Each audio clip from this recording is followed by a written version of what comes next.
Salam kasih, hai saudara yang diberkati Tuhan, dimanapun Anda berada. Saat ini kita akan belajar lagi implementasi dari kitab Kisah Para Rasul pasal 2 ayat 1 sampai ayatnya yang ke-13. Sebelum kita hendak belajar bersama, mari kita berdoa. Ya Tuhan, terima kasih buat hadirat-Mu, buat suara, buat sabda, buat perkataan-Mu. Kami merindukan itu diperdengarkan bagi kami di saat ini. Roh Kudus-Mu beserta atas kami, memberikan kami pemahaman dan pengertian yang terbaik untuk semakin mengenal akan Engkau. Dalam nama Tuhan Yesus, amin. Kisah Para Rasul pasal 2 ayat 1 sampai ayat 13 di bawah judul perikop Pentakosta. Ketika tiba hari Pentakosta, semua orang percaya berkumpul di satu tempat. Tiba-tiba turunlah dari langit suatu bunyi seperti tiupan angin keras yang memenuhi seluruh rumah di mana mereka duduk. Dan tampaklah kepada mereka lidah-lidah seperti nyala api yang bertebaran dan hinggap pada mereka masing-masing. Maka penuhlah mereka dengan Roh Kudus. Lalu mereka mulai berkata-kata dalam bahasa-bahasa lain seperti yang diberikan oleh Roh itu kepada mereka untuk mengatakannya. Waktu itu di Yerusalem diam orang-orang Yahudi yang saleh dari segala bangsa di bawah kolong langit. Ketika turun bunyi itu, berkerumunlah orang banyak.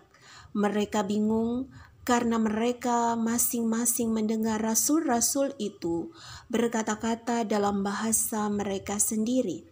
Mereka semua tercengang-cengang dan heran, lalu berkata, "Bukankah mereka semua yang berkata-kata itu orang Galilea? Bagaimana mungkin kita masing-masing mendengar mereka berkata-kata dalam bahasa kita sendiri, yaitu bahasa yang kita pakai di negeri asal kita? Kita orang Partia, Media, Elam, penduduk Mesopotamia, Yudea dan Kapadokia, Pontus dan Asia, Frigia dan Pamfilia, Mesir dan daerah-daerah Libya yang berdekatan dengan Kirene, pendatang-pendatang dari Roma, baik orang Yahudi maupun penganut agama Yahudi, orang Kreta dan orang Arab. Kita mendengar mereka berkata-kata dalam bahasa kita sendiri tentang perbuatan-perbuatan besar yang dilakukan Allah.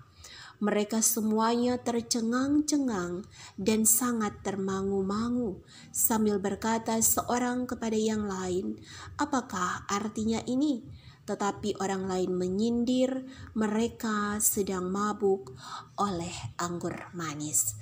Demikian pembacaan firman Tuhan yang kudus dan mulia.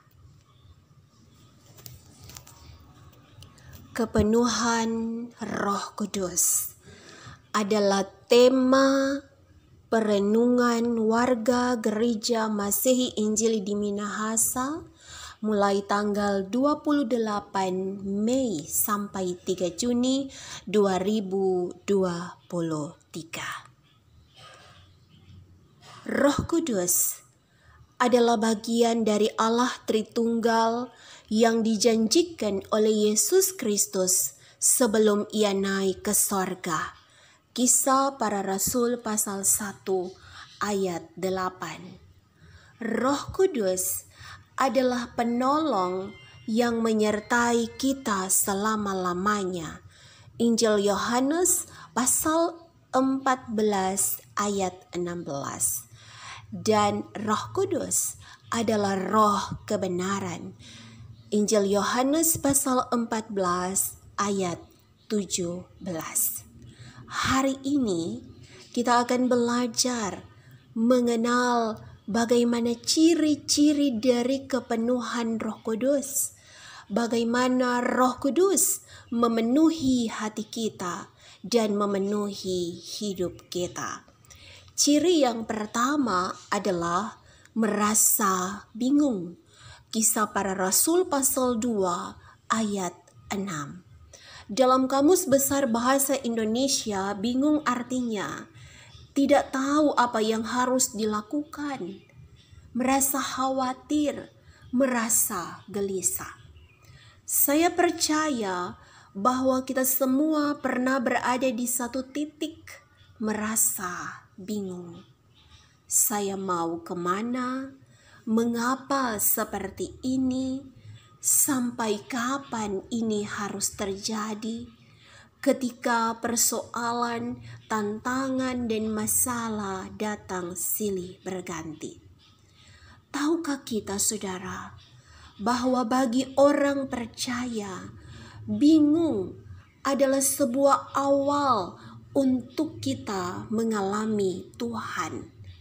Bingung adalah sebuah pintu yang sedang Allah persiapkan untuk kita mengalami kuasa dan pertolongannya.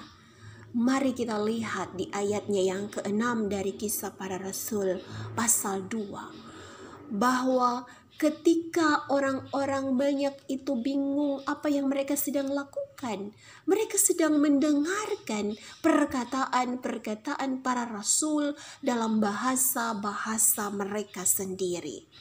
Maka ketika kita merasa bingung, mari kita mengarahkan pendengaran kita, telinga kita hanya pada suara Tuhan, hanya pada firman-Nya, bukan pada suara-suara yang ada di sekeliling kita, atau suara hati kita yang melemahkan semangat, yang mematahkan, yang mengecewakan, yang mengutuk, yang memvonis diri kita, membuat kita lebih bingung lagi. Atau bahkan kita mendengarkan suara dari iblis. Maka hari ini mari kita melihat bahwa bingung adalah salah satu cara Tuhan untuk Dia berperkara ajaib dalam kehidupan kita. Yang kedua adalah tercengang-cengang dan heran. Kisah Para Rasul pasal 2 ayat 7. Dalam Kamus Besar Bahasa Indonesia, tercengang-cengang artinya merasa kagum atau juga takjub. Pernahkah kita berucap, "Wah, bagus sekali nak gambarmu, padahal usiamu masih kanak-kanak." Atau kita berkata, "Bisa ya saya melakukannya, padahal awalnya saya ragu." Atau kita pun berkata, "Ternyata saya bisa sembuh." Atau banyak lagi kalimat-kalimat yang hendak menyatakan kekaguman kita, ketakjuban kita, keheranan kita. Mengapa hal yang bagi kita sebenarnya tidak mungkin, itu menjadi mungkin. Hal yang tidak bisa kita lakukan, ternyata bisa kita lakukan.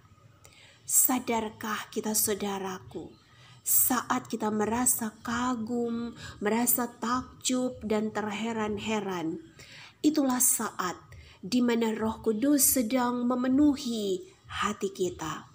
Ketika pikiran kita dibuka, akal budi kita diterangi, dan kemudian kita paham bahwa Tuhan bisa pakai kita yang terbatas dan penuh kelemahan ini untuk melakukan hal-hal yang luar biasa.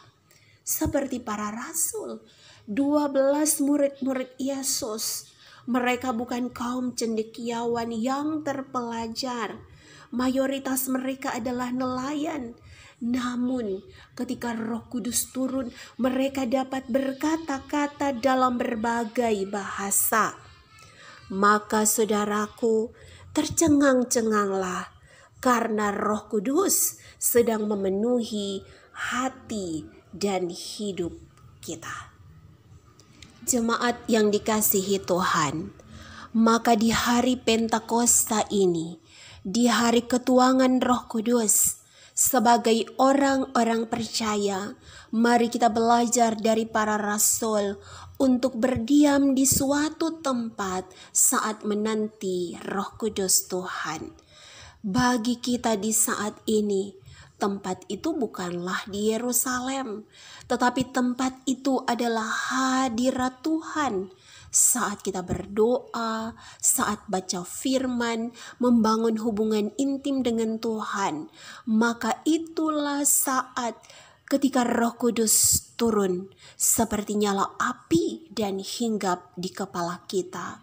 Roh Kudus turun memenuhi hati dan hidup kita, sehingga kita memiliki kuasa, memiliki keberanian untuk menyatakan, untuk memproklamasikan, untuk memberitakan tentang keselamatan itu melalui Yesus Kristus Tuhan kita. Tetapi juga untuk kita menyatakan tentang perbuatan-perbuatan besar yang telah dilakukan Allah bagi kita. Selamat Hari Penuaian Jiwa-jiwa, nikmatilah pertolongannya dan rohnya yang besar itu. Amin. Demikian implementasi Kisah Para Rasul pasal 2 ayat 1 sampai ayat 13. Kiranya kita semua diberkati. Sampai jumpa lagi. Damai di hati. Shalom.